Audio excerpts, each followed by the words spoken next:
Bienvenidos a la historia de América Latina, patrocinada por Boston Scientific. Boston Scientific, comprometidos con transformar vidas.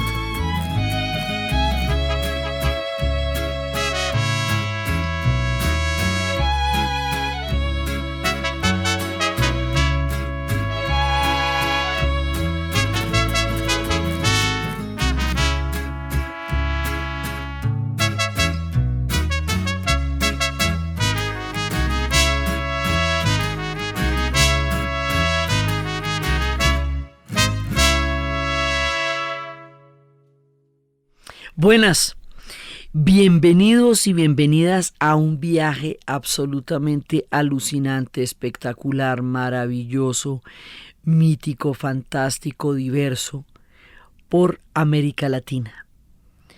Vamos a empezar por el norte, por el sur del río Bravo y vamos a llegar hasta la Patagonia. El límite actual es de la desembocadura del río Bravo, pero esto antes llegó hace 150 años, estaba hasta Colorado. La descripción de América Latina, según Michel Chevalier, era precisamente esa parte del enorme bloque continental donde se habla español, francés y portugués. Toda definición siempre es incompleta y parcial, pero nosotros nos quedamos con esta para diferenciarnos de la América del Norte, que es una América sajona. Entonces, dentro de la América había una América latina y una América sajona. Era, digamos, como una característica lingüística la que nos da esa denominación en la actualidad. Entonces, cuando nosotros nos metemos a hablar de América Latina, vamos a meternos primero con un gran esfuerzo de la imaginación que le tocó a los europeos para definirnos. Uno de los grandes personajes que a nosotros nos va a poder contextualizar en nuestro mundo, y teniendo en cuenta que esta narración la hacemos desde Colombia, es Gabriel García Márquez. Y en su discurso de aceptación del premio Nobel decía: en la soledad de América Latina, decía, Antonio Pigafetta, un navegante florentino que acompañó a Magallanes en un primer viaje alrededor del mundo, escribió a su paso por nuestra América meridional una crónica rigurosa que, sin embargo, parece una aventura de la imaginación. Contó que había visto cerdos con el ombligo en el lomo y unos pájaros sin patas cuyas hembras empollaban a las espaldas del macho, y otros como alcatraces sin lengua cuyos picos parecían una cuchara, y contó que había visto engendro animal con cabeza y orejas de mula, cuerpo de camello, patas de ciervo y relincho de caballo. Contó que al primer nativo que encontraron en la Patagonia le pusieron enfrente un espejo, y en aquel gigante enardecido perdió el uso de la razón por el pavor de su propia imagen. Este libro breve y fascinante, en el cual ya se vislumbran los gérmenes de nuestras novelas de hoy, no es ni mucho menos el testimonio más asombroso de nuestra realidad de aquellos tiempos. Nosotros somos una diversidad en culturas, en geología, en animales, pero una diversidad, la cosa más impresionante, que es la que vamos a narrar, y vamos a hablar de la naturaleza, de la geografía, de la historia, de los pueblos, de la cultura, de la gastronomía, de la literatura, del cine, del arte, de música y de fútbol. Deséennos suerte para poderles echar este cuento en 13 capítulos, porque van a ver que de todas maneras es una cosa impresionante lo que vamos a tener que contar y todo lo que nos va a quedar de un universo tan deslumbrante como es el de América Latina, pero estamos invitándolos de una a que nos vayan visitando en este mundo donde hay nopales, frailejones, jaguares que recorren de norte al sur, maíz, papa, patata, el cóndor majestuoso impresionante, las mariposas de todos los colores, el quetzal, el puma, los caimanes prehistóricos, el tomate, el chile, todas las potencias de la naturaleza van a estar aquí, van a estar en esta tierra descomunal que va a pasar por todas partes de la naturaleza. Esto vamos a recorrer todos los países, vamos a recorrer por bloques geográficos, históricos y culturales, y vamos a ver istmos, y vamos a ver desiertos gigantescos, y vamos a ver selvas, una cordillera descomunal que es la cordillera de los Andes, pero que desde arriba se nos va a ver como la Rocallosa. Vamos a ver volcanes, vamos a ver acuíferos, vamos a ver lagos y pantanales, y vamos a ver enormes desiertos que albergaron civilizaciones impresionantes, y vamos a ver ríos que parecían mares de lo gigantescos que son y que tienen desembocadura de 150 kilómetros a la altura de Belén de Pará, como es el Amazonas. Vamos a ver una diversidad que no podemos imaginar a simple vista, pero que la vamos a recorrer: el lago Titicaca en el Alto Perú. Vamos a ver todo ese Chile mágico y las estrellas. Vamos a ver esa cultura milenaria del Perú. Vamos a ver esa cultura que atraviesa el centro de la Tierra, que le da el nombre por la misión geodésica al Ecuador. Vamos a ver este país, Colombia, que tiene de todo. Pues que tiene 2 mares, tiene montañas, tiene un montón de ríos, cordilleras que se trifurcan, desiertos que terminan en el mar, tiene selvas enormes y tiene llanos gigantescos. Vamos a ir mirando en esos lagos enormes de Nicaragua, vamos a ir mirando en esas tierras hermosas de Centroamérica y en el descomunal México, que es por donde vamos a empezar, porque México es todo a la vez. Está en todas partes, forma parte de todas las geografías, y su densidad cultural e histórica nos hace una manera gravitacional de empezar esto. Obviamente lo podíamos haber empezado por el sur o por el norte, porque siendo la tierra redonda lo podemos poner para un lado o para el otro.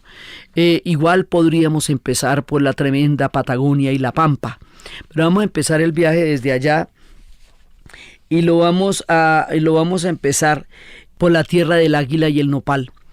Pero en este viaje por Latinoamérica vamos a ver una cantidad de historias comunes, porque finalmente hay decisiones históricas que van a adoptar la lengua del español como la lengua oficial de más de 23 países, y también el portugués en el enorme Brasil y el francés en los territorios del Caribe.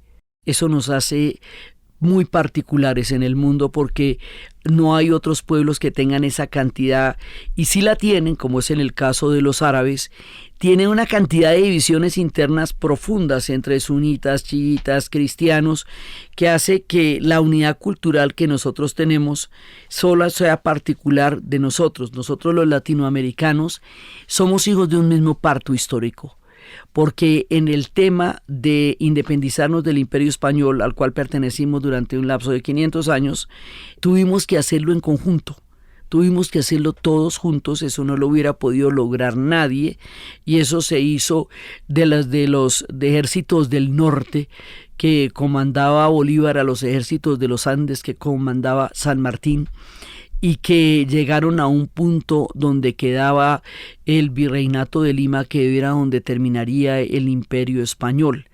Vamos a ver que esa gesta histórica nos denomina, y por eso en Colombia la avenida más principal, más importante de Bogotá, es la avenida Caracas, porque en Caracas y en Venezuela se libraron batallas cruciales.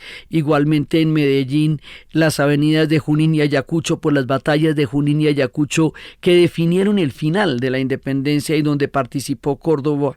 Y vamos a ver todas las plazas de Bolívar y de San Martín, y los nombres de los diferentes, Bolivia, el Alto Perú, que sería por Bolívar.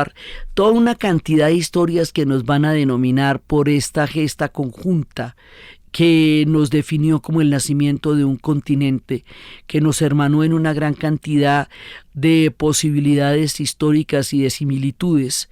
Y así como tenemos todas estas similitudes, tenemos una similitud religiosa en la medida en que aquí no hubo un movimiento de reforma, como no hubo un movimiento de reforma, porque esto pertenecía al Imperio Español y el Imperio Español hizo fue una contrarreforma, entonces la religión católica quedó con una predominancia hegemónica, por lo tanto se decidió que la mayoría de estos países eran fundamentalmente católicos.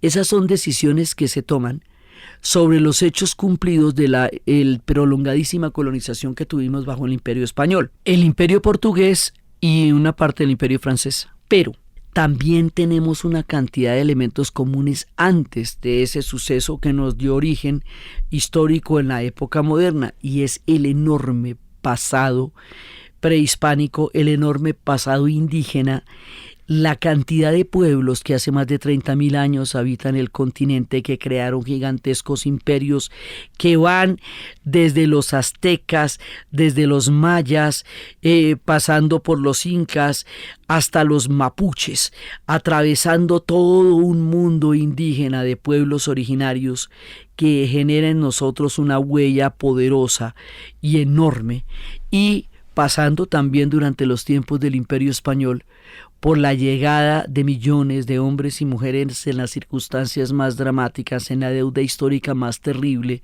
viniendo de África en el comercio triangular, que nos va a dar una identidad histórica profunda y raizal, y es en este mundo de los pueblos originarios, y es en este mundo de la gente que venía de España y que por lo tanto eran celtas, íberos, godos, moros, de parte del Imperio Romano, o sea, ellos también traían una diversidad muy grande que se va a juntar con todo este continente y va a crear un mestizaje que genera una diversidad cultural indescriptible e inimaginable por todas partes de nuestro continente. Entonces nos vamos a meter con la gran literatura del boom de América Latina, y por supuesto vamos a hablar de Cortázar y de Fuentes, y vamos a hablar de todos los grandes escritores que nosotros tenemos, y vamos a hablar de los muralistas y de los pintores, y vamos a hablar de los grandes músicos y de los cineastas,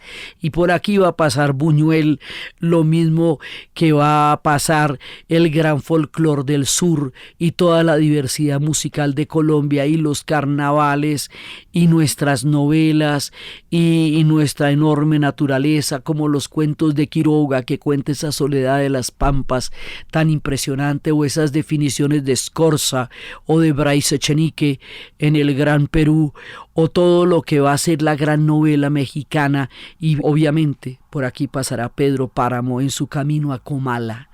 Y en este enorme bloque de tierra hay un país continente que en sí mismo contiene una cultura colosal. Es el Brasil. Y ahí nos vamos a meter con su música, y vamos a meternos con el bossa nova, con el carnaval, con la samba, y nos vamos a meter con Jorge Amado y con Clarice Lispector y con Joao Guimarães Rosa y su gran Sertão Veredas, y con esa enorme literatura brasilera que nos da un panorama impresionante de estas tierras, un Brasil que hay un Brasil holandés, hay un Brasil africano, hay un Brasil alemán, hay un Brasil indígena, hay muchos Brasiles que llevarían a construir este gigante de ríos y de pantanales y de grandes urbes gigantescas que están rodeando el mar, de una cultura riquísima que interpretó la naturaleza de su propia tierra, de su propia manera, y que se convirtió en imperio cuando Portugal veía el ocaso de sus horas en Europa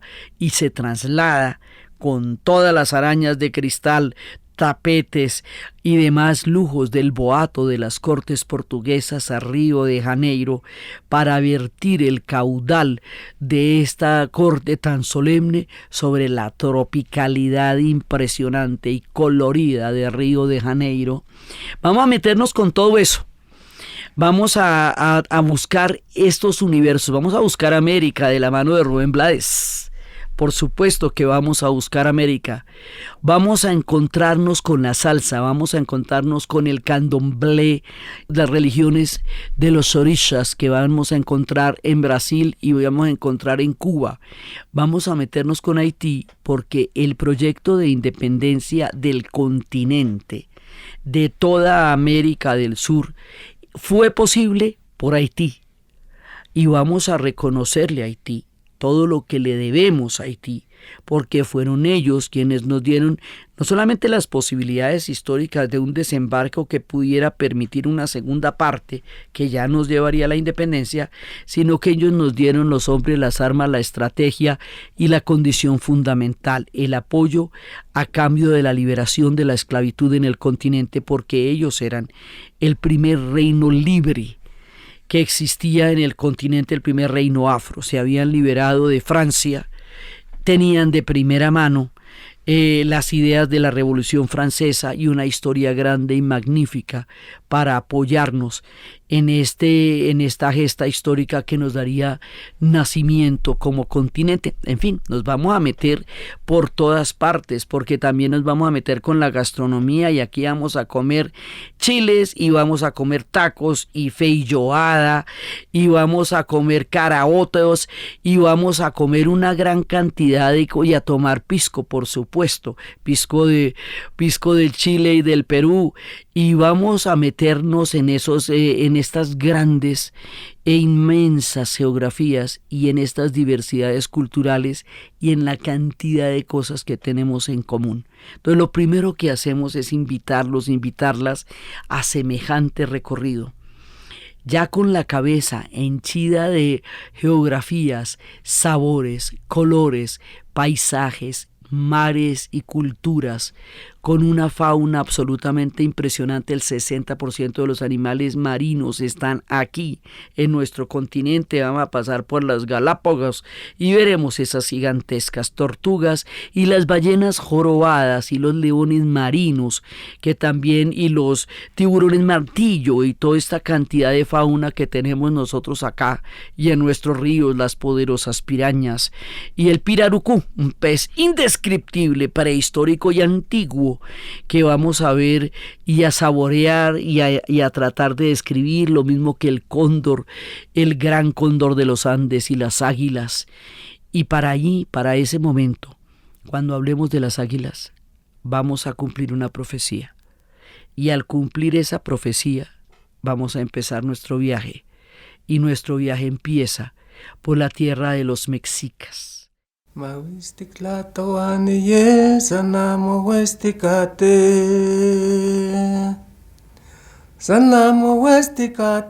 makaipamo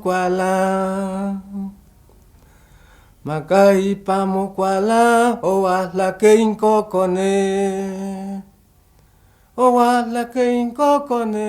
y cano chintelpocame santipaquinti moyotlalia yalva iwik placatka sanhuatlatlantihualaya camanhuetzis ahuitli tequinemelaua quioticonachilique. Entonces empieza por una profecía de Aztlán. Hay un pueblo, en realidad eran 7 pueblos que estaban en Aztlán, que van a ser conducidos a un lugar en el éxodo en el que tienen que huir para llegar a un punto donde van a fundar una ciudad enorme y maravillosa. Ese punto es el lugar donde un águila esté parada sobre un nopal y esté devorando una serpiente. Ahí va a haber una laguna, y sobre esa laguna se va a fundar una ciudad espléndida y maravillosa. Y ahí vamos a llegar a lo que va a ser la fundación de Tenochtitlán. Entonces nos vamos a meter con los mexicanos, y nos vamos a meter con México de una manera impresionante, porque ellos son de todo. Ellos quedan en el norte, ellos quedan en el centro, ellos quedan en Latinoamérica.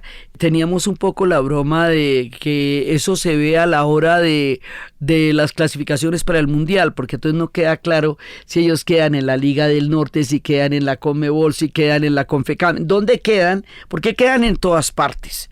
porque profunda en el mapa de Sudamérica alcanza a llegar una buena parte de su geografía, porque en el norte, como les digo, hasta ahora del sur del río Bravo van a llegar, pero antes estaban mucho más arriba, a la altura de Colorado. Entonces, este gigante de una diversidad cultural, él mismo, porque México en sí mismo es un universo. Cada uno de estos pueblos es un universo y en conjunto son una diversidad inimaginable y maravillosa. Pero México se da la garra, o sea, México es que es muy tremendo, ¿sí? Este México que tiene una desembocadura del Río Grande en el Golfo de México, que tiene los estados limítrofes en la actualidad de la Baja California, Sonora, Chihuahua, Coahuila, Nuevo León y Tamaulipas. Este México que va a limitar también con Centroamérica. Este México que viene de los olmecas, de los mayas, los lacandones, los mexicas, los totonecas, que tiene un pasado prehispánico muy grande. Este México rápidamente va a construir una muy poderosa identidad histórica. O sea, desde tiempos muy remotos, ellos ya saben quiénes son. Ellos saben de dónde vienen. Y eso es una cosa que va a ser absolutamente poderosa en el relato mexicano. Entonces, hoy día tienen más de 68 pueblos indígenas y la riqueza del pasado y del presente se puede ver en un museo colosal en el DF, el Museo Antropológico de México, que eso hace honor a su nombre. Uno se mete allá, eso son varios días, no es una visita de un día, son varios días, pero digamos, a diferencia de los grandes museos como Louvre o los museos como el Museo Británico, que tiene culturas de todas partes de la tierra, y que son tan grandes porque resumen muchas culturas del planeta, esto es solo México. O sea, que es tan grande como esos, pero solo le van a contar a usted historias de mexicanos porque ellos son así de grandes y así de tremendos y así de impresionantes. Entonces, ellos van a tener una narrativa, porque una de las cosas que hace más llamativo y maravilloso a México, aparte de su colorido, de sus tejidos, aparte de su gastronomía tan rica, aparte de toda su diversidad cultural, es la capacidad de construcción de relato que ellos tienen acerca de su propia cultura y de su propia historia. Y ese relato no solamente lo tienen en la literatura, que ya es colosal, con Octavio Paz y con Carlos Fuentes y con Juan Rulfo y con toda esa cantidad de literatura que ellos tienen, no solamente lo tienen ahí, también lo tienen en la pintura, y en la pintura lo van a tener en el movimiento muralista. Y a partir del movimiento muralista, nosotros vamos a ver de lo que está representado en el Palacio de Bellas Artes, lo que va a ser un mural tan grande que nos va a representar una de las maravillas que fue la fundación de la ciudad de Tenochtitlán. Entonces, Tenochtitlán era una ciudad muy importante, tenía más de 300,000 habitantes en aquella época, era una de las ciudades más grandes del mundo. Tenochtitlán como tal significa lugar de tunas y piedras, porque la tuna es la fruta que da el nopal y que dan los cactus. Entonces, ellos tenían tantos habitantes como París o Nápoles, que eran las ciudades más grandes de la época en ese momento. Tenochtitlán era una ciudad absolutamente maravillosa, con un trazado muy poderoso, que tenía, digamos, la idea de que los trazados eran propios de las ciudades europeas, se derrumba frente a la geometría y a la simetría de Tenochtitlán, que ya entonces tenía unos trazados magníficos, con sus edificios en pirámides, con sus mercados gigantescos, a donde llegaban todas las gastronomías del enorme imperio con su olor a chocolate, porque de allá vienen el chocolate y vienen el ají y vienen los chiles y vienen todas las grandes riquezas de nuestra gastronomía, y de un lado al otro totalmente determinados por la domesticación del maíz que harán los grandes mayas con su gigantesco calendario, que es exacto, mucho más exacto que el gregoriano o que el juliano, que son los calendarios por los cuales se ha regido Occidente. Ellos, dueños del cero, junto con los árabes. Tenían un tremendo calendario completamente exacto con el ciclo del sol. Entonces, esta gente va a crear un imperio absolutamente tremendo. Tenochtitlán se fundó en un islote del lago Texcoco, guiados por el águila de nopal. Y en el lago había un agua amarga y salada. Y esa agua amarga y salada les permitió a ellos mantener la sal. Y eso les va a dar una gran cantidad de ventaja. Ellos van a tener agua dulce, van a tener un sistema muy poderoso de agua. Se bañaban 3 veces al día y Moctezuma 4. Usaban el jabón de los orígenes vegetales. Alrededor de 1325 es cuando se habla de la fundación, que estaba bajo la idea de un gran eclipse, que pudo haber sido el marcador de todo esto. Entonces empieza toda esta crónica que va a dar lugar a un imperio maravilloso. Ese imperio maravilloso es la suma de muchos imperios que están detrás.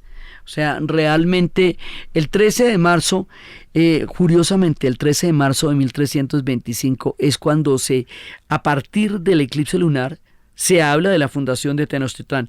Hoy, 13 de marzo, cuando empezamos la serie de América Latina y cuando empezamos por México, lo hacemos en el día del aniversario de la fundación de Tenochtitlán, lo cual astralmente y cósmicamente nos da un muy buen augurio para empezar este relato colosal e impresionante acerca de unas tierras completamente maravillosas que tenemos el honor y el lujo de habitar y en las cuales nacimos, esta gran Latinoamérica. Entonces, ahí empieza a crearse este mundo impresionante y resulta que se habla de un Aztlán que quedaba en algún lugar mítico que se llamaba Nayarit. Y una parte de ellos va a tener que emigrar por órdenes de Huitzilopochtli. Huitzilopochtli quiere decir colibrí a la izquierda y era una deidad nahua que decía que el camino que tenía que hacer era al oriente y era la dirección contraria al atardecer, y allí encontrarían su nuevo hogar donde vieran el águila posada sobre el nopal. Entonces esto fueron varias jornadas de camino. Cuando estaban a punto de desfallecer vieron los cañaverales de un lago y en los cañaverales del lago vieron la figura del águila y el nopal. Y entonces en ese momento Huitzilopochtli le dio una nueva forma y dijo: aquí en esta tierra del nopal reinarán y aquí se levantará el gran Tenochtitlán. Y la tierra elevará sus pechos al sol y blandirá sus flechas y su escudo para conquistar a todo Anahuac. Makochi pitensi, mano costeca pitelonsi. Makochi kochi no shokoyo, mano costeca no shokoyotsi, mano costeca no pitelonsi. Makochi kochi no shokoyo, mano costeca no shokoyotsi, mano costeca no pitelonsi. Makochi kochi pitensi, mano costeca pitelonsi, mano costeca no shokoyotsi. Makochi kochi pitelonsi. Entonces ellos tenían 2 dioses fundamentales y era Huitzilopochtli y Quetzalcóatl. Pero ellos eran enemigos y específicamente Huitzilopochtli exigía sacrificios humanos para empezar el sol. Y hay un momento en que Quetzalcóatl consideró que era un precio demasiado alto para su pueblo el tener este tipo de sacrificios de parte de Huitzilopochtli. Entonces él se va para aliviar el sufrimiento de su pueblo. Y se va para aliviar el sufrimiento de su pueblo, pero volverá. Es un Dios bondadoso, la gente lo quiere mucho. Y él volverá en el año 1 Cañá, según la cosmovisión de ellos. Bueno, sobre esto hay toda clase de polémicas o de teorías porque siguen siendo especulaciones de historias que fueron interpretadas después de que sucedieron, pero se dice que el año de 1519, cuando un hidalgo español llamado Hernán Cortés desobedeció a sus superiores en Cuba las órdenes que tenía de permanecer allá y decidió irse en busca de nuevos territorios, se va a encontrar con este imperio colosal. Entonces dicen que eso fue en el año 1 Caña, y ellos estaban esperando el retorno de Quetzalcóatl, y Quetzalcóatl era la serpiente emplumada. Y resulta que estos hombres vestidos de acero, de hierro, tienen plumas en la parte de arriba de los cascos, y es una de las posibles explicaciones por las cuales la llegada de estos hombres que venían del otro lado del mar fue tomada como un buen augurio. Estos hombres que venían del mar rápidamente van a identificar las profundas diferencias que hay entre los aztecas y los pueblos que han sido esclavizados por ellos, como los tlaxcaltecas, y van a establecer alianzas con los pueblos que estaban sometidos por los aztecas, y estas alianzas solo van a hacer los europeos en todas partes, lo de divide y triunfarás, y es que se van a meter por entre las divisiones de los pueblos, las etnias, las culturas, y van a empezar a crear una especie de grieta entre la desconfianza y el resentimiento, que va a hacer que ellos puedan establecer alianzas que duplicarán su capacidad militar mucho más allá del número de personas que fueran, y eso es lo que ellos van a hacer con los tlaxcaltecas, y lo van a realizar, entre otras cosas, a partir de una figura que es bastante polémica, que es la figura de la Malinche, que fue la mujer que tradujo los dos idiomas y permitió el contacto de Cortés con los aztecas. Estas son historias terriblemente trágicas, porque Cortés estaba asombrado con ellos, y realmente la destrucción de este mundo tan hermoso nunca fue su cometido, nunca fue su idea, pero eso fue lo que pasó. Y pasa por un montón de cosas. Pasa por los virus, por las enfermedades. En tiempos de pandemia, si solo ahora, con lo que hemos visto todo lo que el mundo se ha transformado, y es un solo virus. Imagínense ustedes una cantidad de virus que venían totalmente desconocidos por el organismo de los pueblos originarios, que mataron casi 2/3 partes de la población de lo que era la América. Entre las enfermedades, las confrontaciones, las luchas, la brutalidad y toda la cantidad de fuerzas que se desataron en este trágico encuentro, que de otra manera también dará piso importante a nuestra historia. Se van a demorar 2 siglos los pueblos de América Latina en recuperar la población que tenían para el momento en que llegó Cortés. Y cuando lo hagan, en el siglo XVIII, ya será un mundo mestizo. Será un mundo muy diferente al de los pueblos originarios. El mundo de los pueblos originarios como tal es irrecuperable, porque es una parte de lo que nosotros tenemos como los pilares que construyen la diversidad cultural.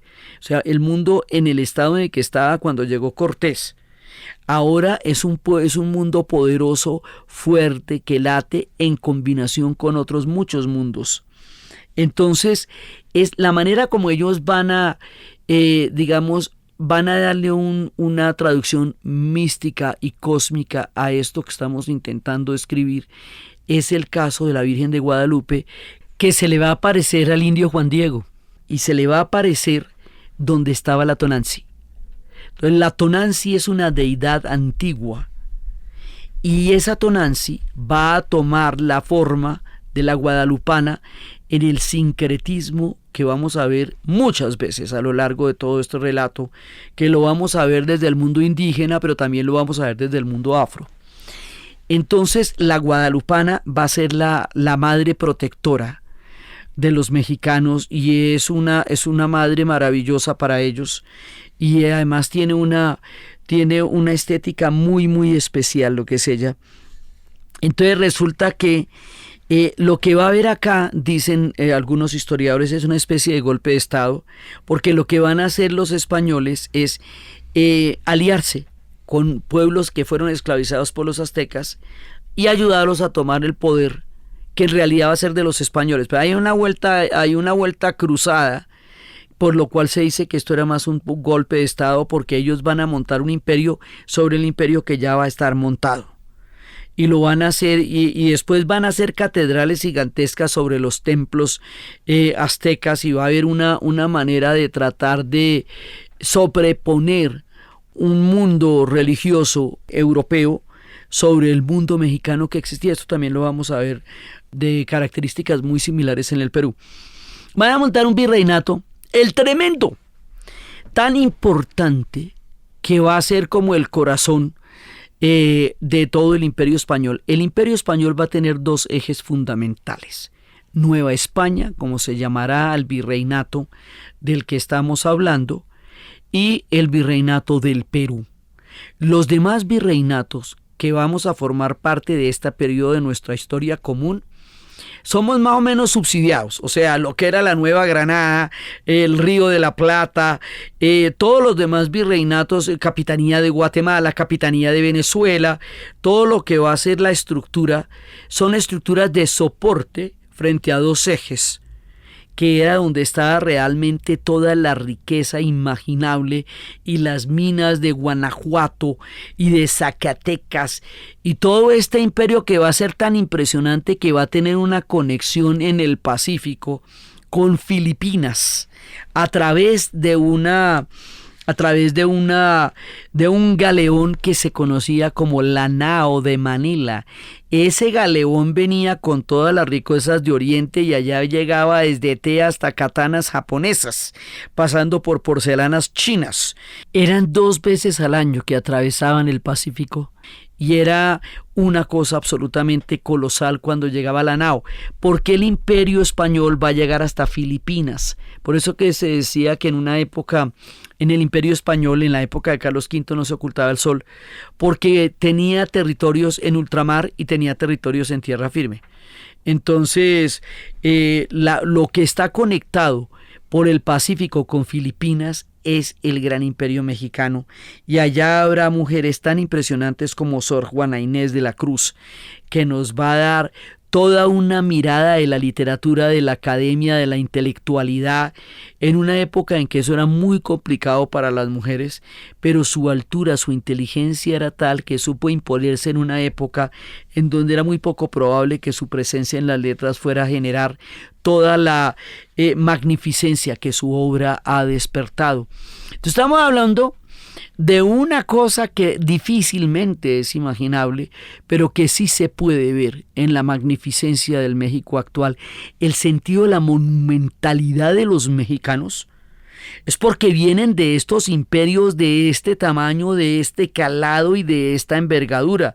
Por eso todo allá es tan grande, y ese colorido tan impresionante, y esa cantidad de sabores, y esa cantidad de historias, de pueblos, de acentos, que le dan a la nación mexicana un universo en sí mismo. Cada una de estas regiones es un universo en sí mismo, pero todas juntas somos universos conectados por una serie de rasgos culturales que hacen que todas las películas parezcan en la misma ciudad, porque tenemos los mismos trazados, que hacen que las canciones se refieran unas a otras, que los problemas nos refieran los unos a los otros, porque estamos entrelazados, profundamente tejidos por una cultura que de una u otra manera nos hace atravesar destinos similares, y de todo eso también estaremos hablando.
Entonces, esta diversidad gigantesca va a ser reconocida desde el asombro por un hombre que sí entendió cómo era la jugada aquí, Alexander von Humboldt.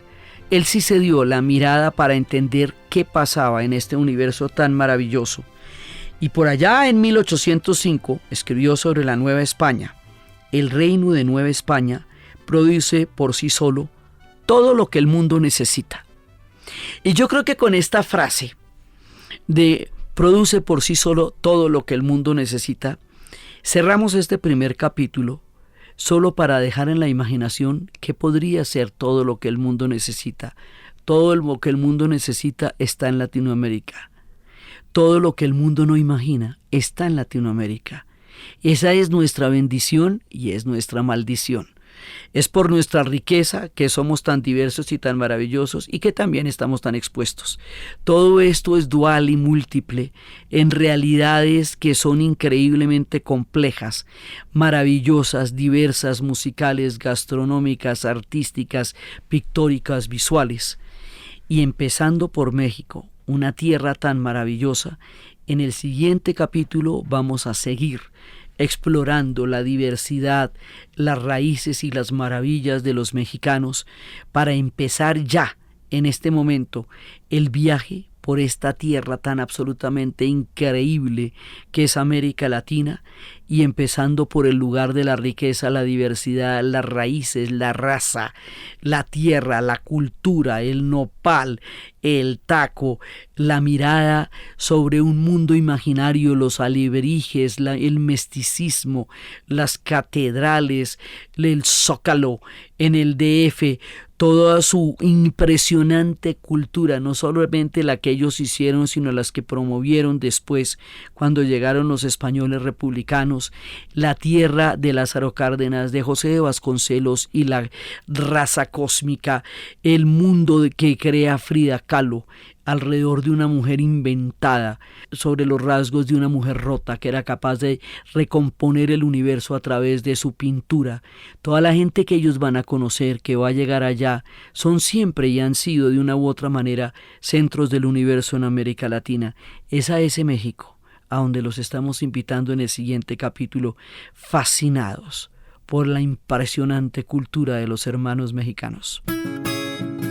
Entonces, desde la diversidad más grande, desde el enorme continente de América Latina, desde sus mares, desde su diversidad, desde su geología, desde su cultura, desde todas las diferentes regiones, desde los Andes, de la cordillera, de las grandes selvas, de los desiertos, y desde el México monumental, poderoso, eterno, raizal, profundo, azteca, desde el águila, desde el nopal, desde la migración de Aztlán hasta la creación de Tenochtitlán y el encuentro de dos culturas entre la tragedia y el asombro y la narración de Ana Uribe. Y para ustedes, feliz día, cualquiera que se desea.